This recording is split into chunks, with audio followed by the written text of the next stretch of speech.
గుంటూరు కారం లాగానే గుంటూరు రాజకీయాలు కూడా మండుతున్నాయి. గుంటూరు రాజకీయాల గురించి మాట్లాడే ముందు ఒకసారి కృష్ణా జిల్లాలో ఏం జరుగుతుందో చూద్దాం. ముఖ్యంగా ఉమ్మడి కృష్ణా జిల్లాలో ఇప్పటి వరకు ఒక్క సీటు కూడా జనసేనకు దక్కలేదు. ఆగ్రహంతో జనసేనలు రగిలిపోతున్నాయి. పెడన సీటు టీడీపీకి కేటాయించడంపై జనసేన కార్యకర్తలు ఆగ్రహం వ్యక్తమవుతుంది. తమ నిర్ణయాన్ని పునఃసమీక్షించాలని చంద్రబాబు పవన్కు డెడ్ లైన్ పెట్టారు జనసేన శ్రేణులు. టీడీపీ జనసేన రెండు పార్టీలలో ఏదో ఒక పార్టీ నుంచి టికెట్ వస్తుందని ఆశించి భంగపడ్డారు. మాజీ డిప్యూటీ స్పీకర్ బూరగడ్డ వేదవ్యాస్ టీడీపీకి సహకరించేది లేదని తేల్చి చెప్పేశారు. పెడన జనసేన కార్యకర్తలు ఇండిపెండెంట్గా పోటీ చేయాలనే ఆలోచనలో పెడన జనసేన నేత సమ్మెట వెంకన్న బాబు ఉన్నారు. అదేవిధంగా పొత్తుల్లో జనసేనకు అవనిగడ్డ సీటు దక్కనుంది. దీంతో తీవ్ర అసహనంతో రగిలిపోతున్నారు మండలి బుద్ధప్రసాద్. అవనిగడ్డ సీటు జనసేనకు ఇస్తే ఎట్టి పరిస్థితుల్లోనూ సహకరించేది లేదని టీడీపీ క్యాడర్ తీర్మానం చేసింది. కూటమి తరపున బీజేపీకి దక్కనుంది విజయవాడ వెస్ట్ సీటు. దీంతో పవన్ నిర్ణయంపై జనసేన శ్రేణులు రగిలిపోతున్నాయి. సీటు కోసం తీవ్రంగా ప్రయత్నించినటువంటి టీడీపీ బుద్ధ వెంకన్న, జలీల్ ఖాన్, ఎంఎస్ బేగ్, జనసేన నుంచి టికెట్ ఆశించిన పోతిన మహేష్, జనసేన మైనార్టీ నేత గయాజుద్దీన్ ఐజా వెస్ట్ సీటు బీజేపీకి వెళ్లడంతో వీరంతా అసహనంతో రగిలిపోతున్నారు. నిజంగానే విజయవాడలో, ముఖ్యంగా విజయవాడకు సంబంధించిన సీటులో ఇటువంటి రాజకీయం నడుస్తుంది. అదేవిధంగా రూరల్గా కూడా చాలా ముఖ్యంగా అవనిగడ్డ సీటు పొత్తుల్లో జనసేనకు కేటాయిస్తున్నట్లుగా సమాచారం. దీంతో అవనిగడ్డ నియోజకవర్గ ఇన్ఛార్జి మాజీ ఎమ్మెల్యే మండలి బుద్ధప్రసాద్తో పాటు టీడీపీ క్యాడర్ కూడా తీవ్రంగా అసహనంతో ఉన్నటువంటి సిచ్యువేషన్. ఇదంతా కూడా చూస్తే విజయవాడకు సంబంధించి విజయవాడ పశ్చిమ నియోజకవర్గము, అదేవిధంగా అవనిగడ్డ, వీటితో పాటు చాలా సీట్లకు సంబంధించి తీవ్రమైనటువంటి ఒక పోటీ, ఒక యుద్ధం జరుగుతున్నటువంటి సిచ్యువేషన్ మనం అక్కడ చూస్తున్నాం. నాతో పాటు అశోక్ జైన్ అవుతున్నారు. ముఖ్యంగా కృష్ణా జిల్లా, ఎన్టీఆర్ జిల్లాకు సంబంధించి రాజకీయాలు మాట్లాడడానికి ఒకసారి విజయవాడ సీటుకు సంబంధించి చెప్పండి. దాని తర్వాత మనం మైలవరం కూడా వెళ్తాము. బట్ ఫస్ట్ విజయవాడ సిటీలో ఏం జరుగుతుంది, విజయవాడ సిటీకి సంబంధించిన సీట్లలో జనసేన టీడీపీలో ఎటువంటి గొడవ జరుగుతుంది అశోక్? విజయవాడ పశ్చిమ నియోజకవర్గానికి సంబంధించి సీటును మొదటి నుంచి కూడా టీడీపీ అలాగే జనసేన ఆశించాయి. అయితే టీడీపీ జనసేన పొత్తులో ఉన్న సమయంలో జనసేనకు ఆ సీటు కేటాయిస్తారని మొదట్లో అందరూ భావించారు. కానీ మధ్యలో కూటమిలో బీజేపీ చేరింది. ఇప్పుడు బీజేపీకి ఆ సీటు ఇస్తారని చెప్పి మనకు సమాచారం అందుతోంది. దీంతో టీడీపీ నుంచి టికెట్ ఆశించిన ఎవరైతే బుద్ధ వెంకన్న కావచ్చు, జలీల్ ఖాన్, అలాగే ఎంఎస్ బేగ్ వీళ్ళంతా కూడా తీవ్ర అసంతృప్తితో ఉన్నారు. జలీల్ ఖాన్ కూడా టీడీపీని వీడాలనే ఒక ఆలోచన చేస్తున్నట్టుగా కూడా మనకు సమాచారం అందుతుంది. ఇక జనసేన నుంచి చూస్తే కనుక పోతిన మహేష్ అనేక రకాల పార్టీ కార్యక్రమాల్లో పాల్గొన్నారు. నిత్యం జనసేన పార్టీకి సంబంధించి జెండాను మోసిన నాయకుడు ఆయననే చెప్పుకోవచ్చు. ఈ నేపథ్యంలో ఆయన చాలా ఖచ్చితంగా తనకే టికెట్ వస్తుందని చెప్పి పవన్ కళ్యాణ్ తనకు హామీ ఇచ్చారనే నేపథ్యంలో ఆయన చాలా పార్టీ కార్యక్రమాల్లో పాల్గొన్నారు. కానీ ఈరోజు చూస్తే కనుక నువ్వు త్యాగం చేయాల్సిందే, ఈ సీటు బీజేపీకి ఇస్తున్నావు అని చెప్పి నేరుగా పవన్ కళ్యాణ్ దగ్గర నుంచి ఆయనకు వర్తమానం రావడంతో పోతిన మహేష్ ఇండిపెండెంట్గా బరిలోకి దిగాలనే ఆలోచన చేస్తున్నారు. ఆయనకి అనుకూలంగా జనసేనకు సంబంధించిన కార్యకర్తలంతా కూడా నిత్యం ఏదో ఒక చోట నిరసన తెలియజేస్తున్నారు, పూజలు చేస్తున్నారు. ఖచ్చితంగా జనసేనకు మాత్రమే విజయవాడ వెస్ట్ సీటు ఇవ్వాలని ఆయన పట్టుబడుతున్న పరిస్థితి. ఇదే సమయంలో ఇక బీజేపీ నుంచి కూడా వెస్ట్ సీటు కోసం పోటీ పడుతున్న పరిస్థితి కనబడుతుంది. ఇప్పటికే ఒక ముగ్గురు నేతలు తెర మీదకు వచ్చారు. తమకు అంటే తమకు టికెట్ అంటూ కూడా వారందరూ కొట్టుకుంటున్న పరిస్థితి కనబడుతుంది. అయితే విజయవాడ వెస్ట్కు సంబంధించి ఇలా మూడు పార్టీల మధ్య గొడవ నడుస్తున్న పరిస్థితి అయితే మనకి చాలా స్పష్టంగా కనబడుతుందని చెప్పుకోవచ్చు. అయితే ఈ బీజేపీకి ఇస్తున్నారని సమాచారం ఉన్నప్పటికీ కూడా ఖచ్చితంగా పోతిన మహేష్కే సీట్ ఇవ్వాలని అటు జనసేన శ్రేణులన్నీ కూడా పట్టుబడుతున్నాయి. జనసేన తరపున అనేక రకాల ఆందోళన కార్యక్రమాలు చేస్తున్నారు. పోతిన మహేష్ కూడా పవన్ కళ్యాణ్ మీద మరింత ఒత్తిడి తెచ్చేందుకు ప్రయత్నం చేస్తున్నట్టుగా కూడా మనకి ప్రస్తుతం వారు చేసే ఆందోళనలు కావచ్చు, నిరసనల కార్యక్రమం ద్వారా మనకు తెలుస్తుంది. రైట్ అశోక్, నిరసనలు అదేవిధంగా పార్టీకి సంబంధించినటువంటి నాయకత్వం మీద పోరాటాలు కనిపిస్తున్నాయి. సో ముఖ్యంగా విజయవాడ వెస్ట్కి సంబంధించిన సీట్ గురించి మాట్లాడుతున్నాం. బట్ డెఫినెట్గా కృష్ణా జిల్లాకు సంబంధించి, ఎన్టీఆర్ జిల్లాకు సంబంధించి ఉమ్మడి కృష్ణా జిల్లాలో ఒక సీటు ఉంది, మైలవరం అనేటువంటి సీటు.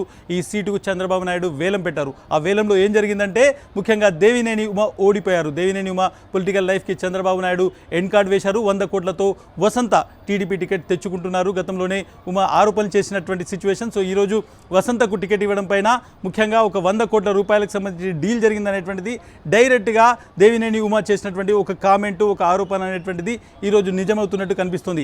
ఏ విధంగా టీడీపీ క్యాడర్లో చర్చ జరుగుతుంది. ముఖ్యంగా చాలా వరకు తెలుగుదేశం పార్టీ నుంచి మొదటి నుంచి ఉన్నటువంటి వ్యక్తి దేవినేని ఉమా ఇంతటితో ఆయన రాజకీయ భవిష్యత్తు ఖతమైపోయినట్లయినా ఈసారి ఎన్నికల్లో ఆయన పోటీ చేయడం లేదా? అనుచరులు ఏమంటున్నారు? దేవినేని ఉమాకు సంబంధించినటువంటి ఫ్యూచర్ కోర్స్ ఎలా ఉండబోతోంది అశోక్?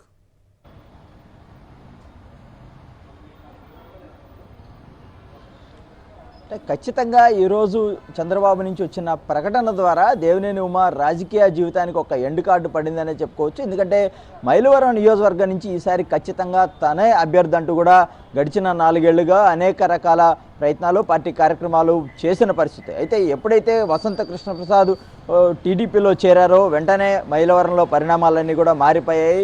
మొత్తం కూడా మైలవరం టికెట్ అతనికే ఇస్తారని చెప్పి ప్రచారం మొదలైంది. దీంతో ఉమాలో ఆందోళన మొదలైంది. ఉమా నేరుగా చంద్రబాబుకే వార్నింగ్ ఇచ్చిన పరిస్థితి. 100 కోట్ల డీల్తో ఇతను ఈ టికెట్ కొనుక్కోవాలని చూస్తున్నారు, ఇలాంటి వారిని రానివద్దంటూ కూడా చాలా స్పష్టంగా ఒక బహిరంగ వేదిక మీదే చెప్పారు. ఆ తర్వాత కూడా ఆ కార్యకర్తల సమావేశాలు పెట్టి ఎట్టి పరిస్థితుల్లో వసంత కృష్ణప్రసాద్కు సహకరించమని తేల్చి చెప్పేశారు. అయితే చంద్రబాబు నాయుడు ఉమాను పిలిచి మాట్లాడారు.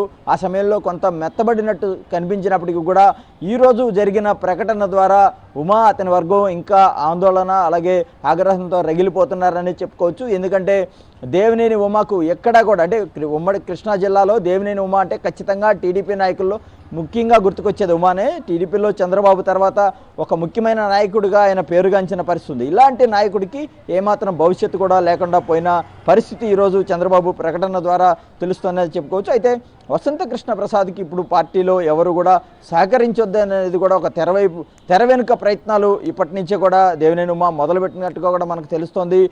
ముఖ్యంగా మైలవరంలో తాను ఎంతో ఆశపడ్డారు. ఒకసారి మంత్రిగా చేశారు మైలవరంలో గెలిచి, ఈసారి మైలవరంలో తనకు టికెట్ వస్తుందని చాలా ఆశపడ్డారు. స్థానికంగా నాయకులు కేడరు కొంత తనను వ్యతిరేకించినప్పుడు కూడా వారందరినీ ఒప్పించి చంద్రబాబును కూడా ఒప్పించి తనకే సీటు తెచ్చుకుంటానని ఒక ధీమా నిన్నటి వరకు ఎవరైతే దేవినేని ఉమాలో కనిపించింది. కానీ ఈరోజు ఎవరైతే వసంత కృష్ణప్రసాద్ను మైలవరం టీడీపీ అభ్యర్థిగా చంద్రబాబు ప్రకటించారో దీంతో దేవినేని ఎవరైతే ఉమా ఆశలు పూర్తిగా గల్లంతయ్యాయని చెప్పుకోవచ్చు. ఇస్మాయిల్, ఇంకొక సీటు అవనిగడ్డకు సంబంధించి కూడా పెద్ద ఎత్తున చర్చ జరుగుతోంది. జనసేన అదేవిధంగా టీడీపీకి సంబంధించినటువంటి నాయకుల మధ్య కార్యకర్తల మధ్య ఒక ఫైట్ ఉన్నటువంటి సిచ్యువేషన్. ఈ సిచ్యువేషన్ ఎట్లా చూస్తారు మీరు?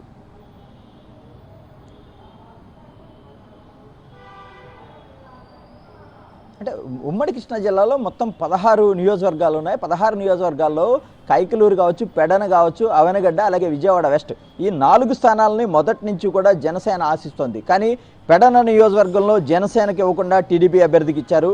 ఇక అవనిగడ్డ సీటును ఇప్పుడు జనసేనకి ఇస్తారని ఒక ప్రచారం నడుస్తోంది. దీంతో అక్కడ సీనియర్ నాయకులు ఎవరైతే ఉన్నారో మండలి బుద్ధప్రసాద్ తీవ్ర అసహనం వ్యక్తం చేస్తున్నారు. తాను పార్టీలో సీనియర్గా ఉన్నాను, ఎప్పటి నుంచో చంద్రబాబుకు అండగా ఉన్నాను, తనకు హామీ ఇచ్చిన చంద్రబాబు సీట్ లేకుండా చేస్తున్నాడంటూ కూడా ఆయన ఏదైతే తొలి జాబితాలో ఆయన పేరు రానప్పుడే అసహనం వ్యక్తం చేసిన పరిస్థితి ఉంది. రెండో జాబితాలో ఆయన పేరు వస్తుందని ఆశించారు, అది జరగలేదు.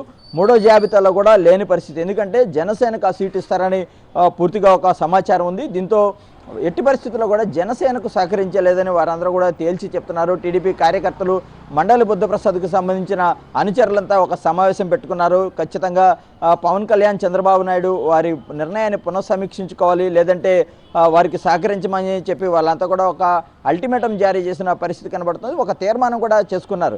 ఎట్టి పరిస్థితుల్లో టీడీపీకి మాత్రమే అవనగడ్డ టికెట్ ఇవ్వాలి, ఇవ్వకపోతే జనసేనకు ఎట్టి పరిస్థితుల్లో సహకరించమని వారు ఒక తీర్మానం చేసుకున్నారు. అదే తీర్మానాన్ని అధిష్టానానికి పంపించారు. వారి నుంచి ఎలాంటి స్పందన రాకపోవడంతో ఇప్పుడు గ్రౌండ్ లెవెల్లో వారంతా కూడా అసహనం వ్యక్తం చేస్తున్న పరిస్థితులు మనకు కనబడుతున్నాయి. Right, thank you Ashok. మనం ఇప్పటి వరకు కృష్ణా ఎన్టీఆర్ జిల్లాలకు సంబంధించిన రాజకీయాలను మా ప్రతినిధి అశోక్ అందించినటువంటి విశ్లేషణతో అర్థం చేసుకునేటువంటి ప్రయత్నం చేశాము.